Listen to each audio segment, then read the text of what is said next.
PM Modi ने एक बार फिर विपक्ष को चारों खाने चित कर दिया है।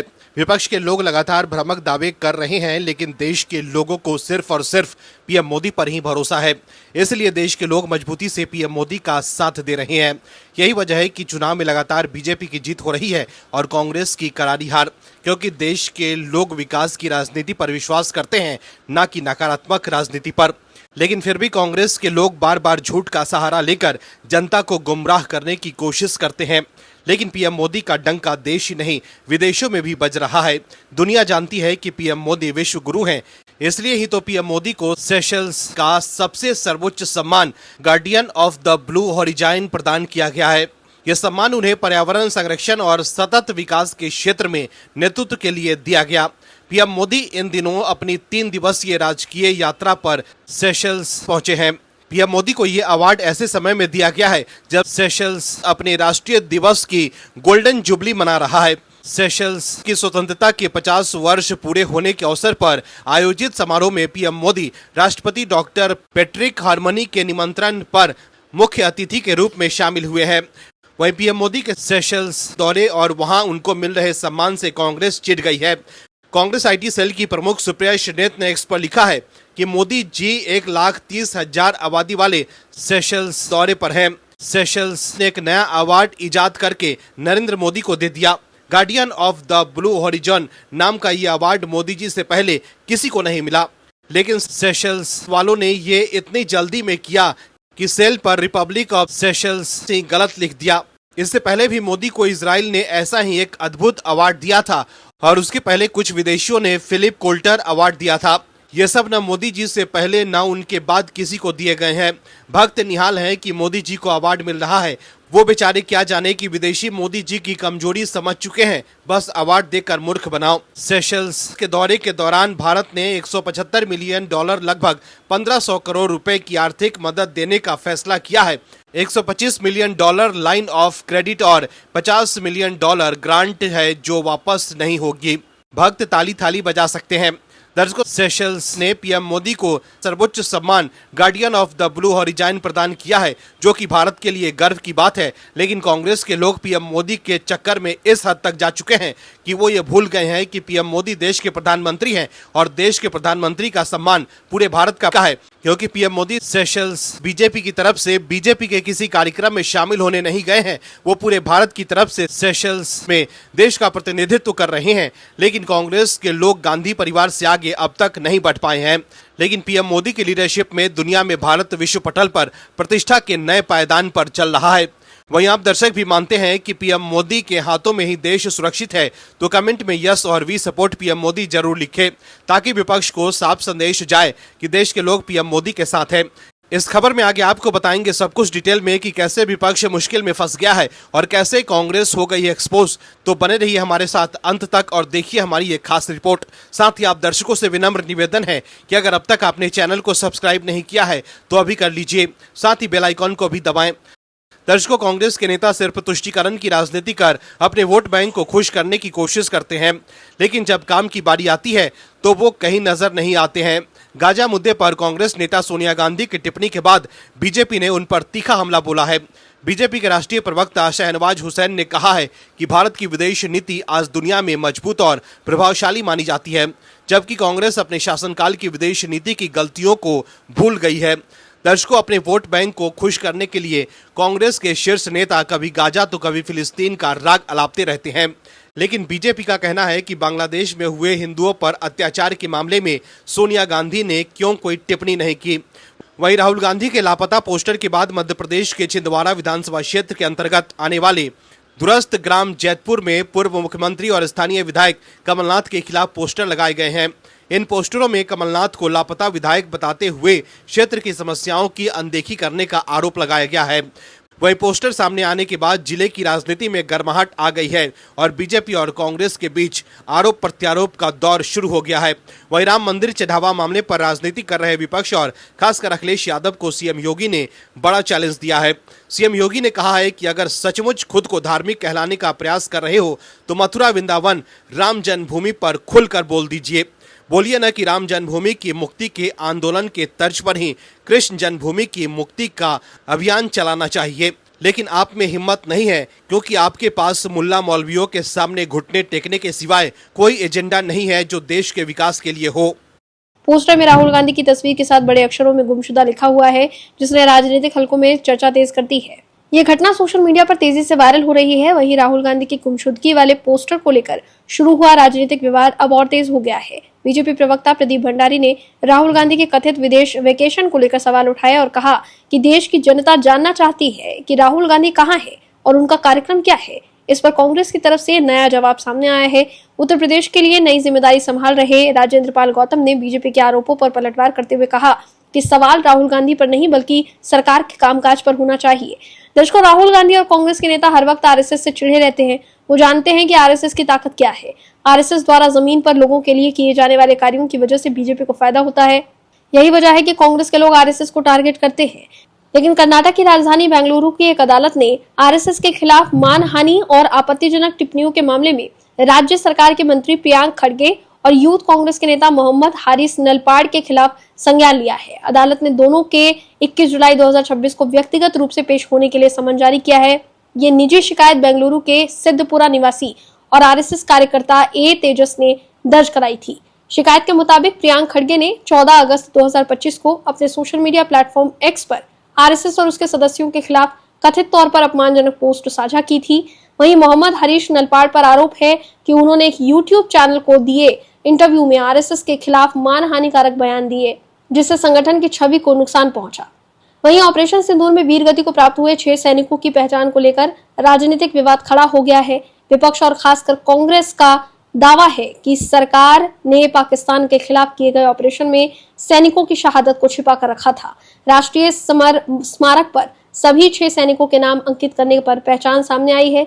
ऐसे में सरकार ने आधिकारिक बयान जारी कर विवाद पर स्पष्टीकरण देते हुए कहा है कि सभी 6 और सैनिक राष्ट्र के नायक हैं और उनका साहस, कर्तव्य निष्ठा और सर्वोच्च बलिदान आने वाली पीढ़ियों को सदैव प्रेरित करता रहेगा।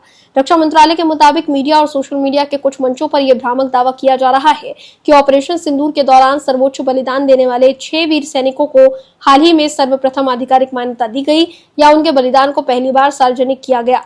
रक्षा मंत्रालय के मुताबिक ये दावा पूरी तरह तथ्यात्मक नहीं है। वास्तविकता यह है कि राष्ट्र ने इन वीरों को उन खबरों के सामने आने से बहुत पहले ही समय पर श्रद्धांजलि अर्पित कर दी थी।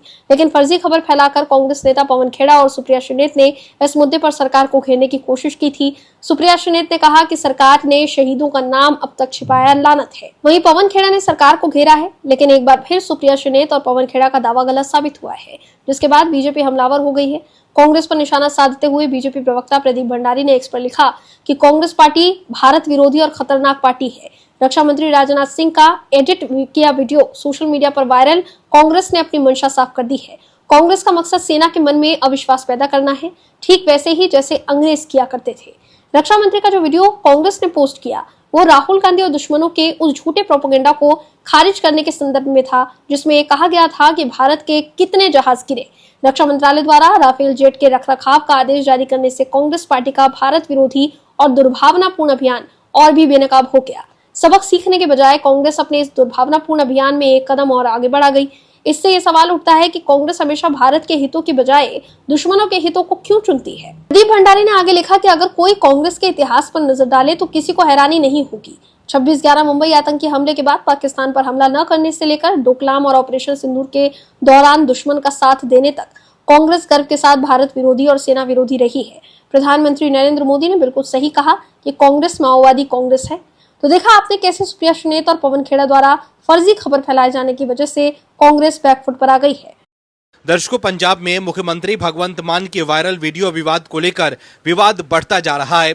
अब शिरोमणि गुरुद्वारा प्रबंधक कमेटी ने सीएम मान के खिलाफ कानूनी कार्रवाई करने का प्रस्ताव पारित किया है। अमृतसर में हुई एसजीपीसी की विशेष आम सभा में भगवंत मान और पंजाब पुलिस अधिकारियों के खिलाफ एफआईआर दर्ज करने का प्रस्ताव पारित किया गया है। कमेटी का कहना है कि मुख्यमंत्री मान ने इस विवाद पर अब तक कोई स्पष्ट और संतोषजनक जवाब नहीं दिया है, इसलिए उनके खिलाफ पुलिस केस दर्ज होना चाहिए। बैठक में यह भी कहा गया है कि इस पूरे मामले के बाद भगवंत मान नैतिक रूप से मुख्यमंत्री पद पर बने रहने का अधिकार खो चुके हैं और उन्हें तुरंत इस्तीफा देना चाहिए। एसजीपीसी ने अकाल तख्त के फैसले का समर्थन करते हुए कहा कि मुख्यमंत्री के वीडियो से सिख समुदाय की धार्मिक भावनाएं आहत हुई है। ऐसे में साफ है कि भगवंत मान और आपकी मुश्किलें बढ़ गई है। इसके साथ ही एसजीपीसी ने 5 जुलाई को अमृतसर के मंजी साहिब दीवान हॉल में बड़ी पंथक सभा बुलाने का ऐलान किया है। वह इस बैठक में अलग अलग सिख संगठनों और धार्मिक संस्थाओं को आमंत्रित किया जाएगा। ये मामला भगवंत मान के उस कथित वीडियो से जुड़ा है जिसमें उन पर सिख गुरुओं के अपमान का आरोप है। हालांकि इस वीडियो को भगवंत मान अपना मानने से इनकार कर रहे हैं। वहीं श्री अकाल तख्त साहिब में पेशी से पहले आम आदमी पार्टी ने अमृतसर में बैठक की है।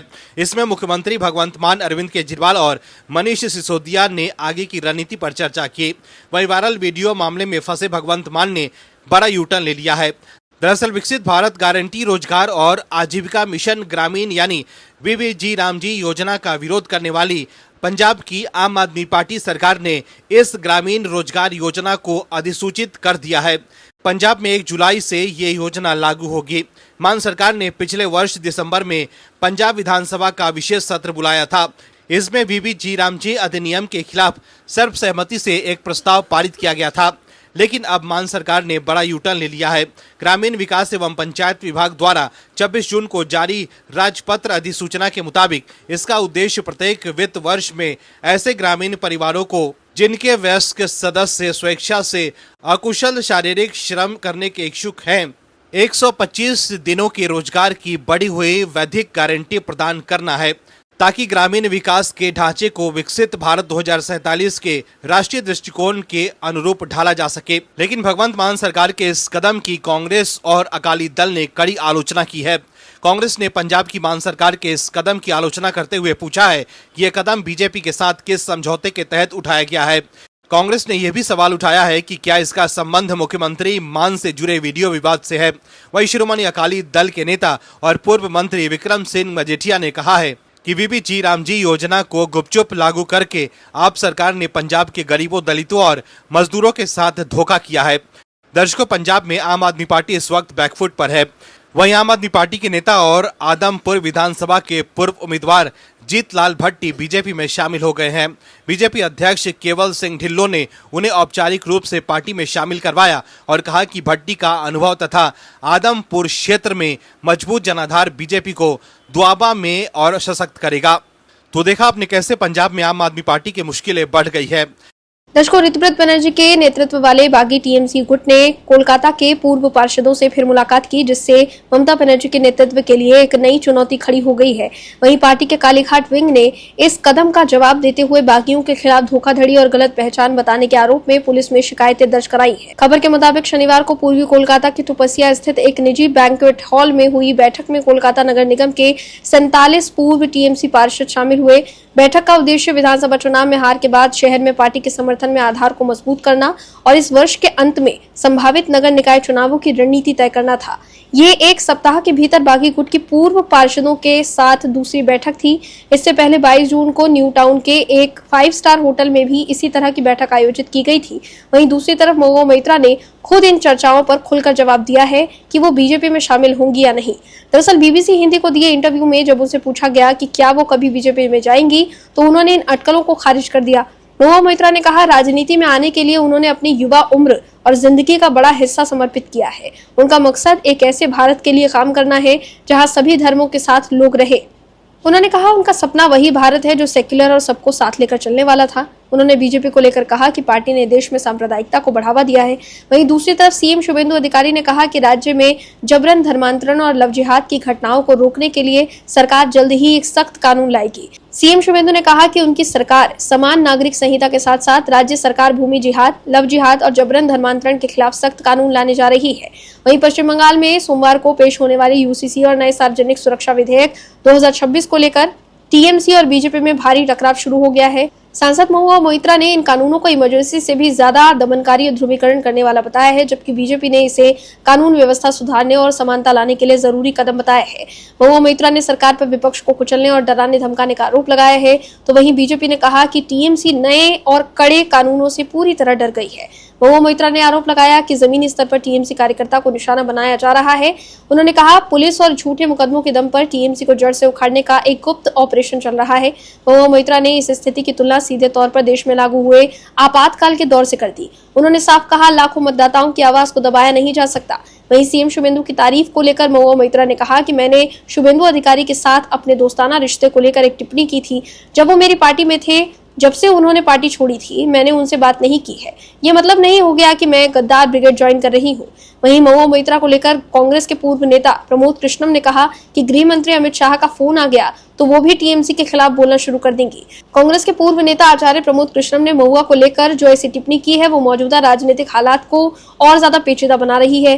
प्रमोद कृष्णम ने न्यूज एजेंसी एएनआई से कहा कि देखिए, महुआ मोइत्रा ठीक उसी तरह से ज्यादा बोल रही है जिस तरह से और एमपी बोला करते थे। अमित भाई का फोन आ जाएगा जो उन्हें जा नहीं रहा, अभी वो खुद टीएमसी के खिलाफ बोलना शुरू कर देंगी। कुल मिलाकर देखें तो महुआ मोइत्रा का इस तरह अचानक सीएम शुभेंदु की तारीफ करना लोगों को हैरान कर रहा है। Bureau report, OMH news. आप दर्शकों से विनम्र निवेदन है कि चैनल को सब्सक्राइब जरूर करें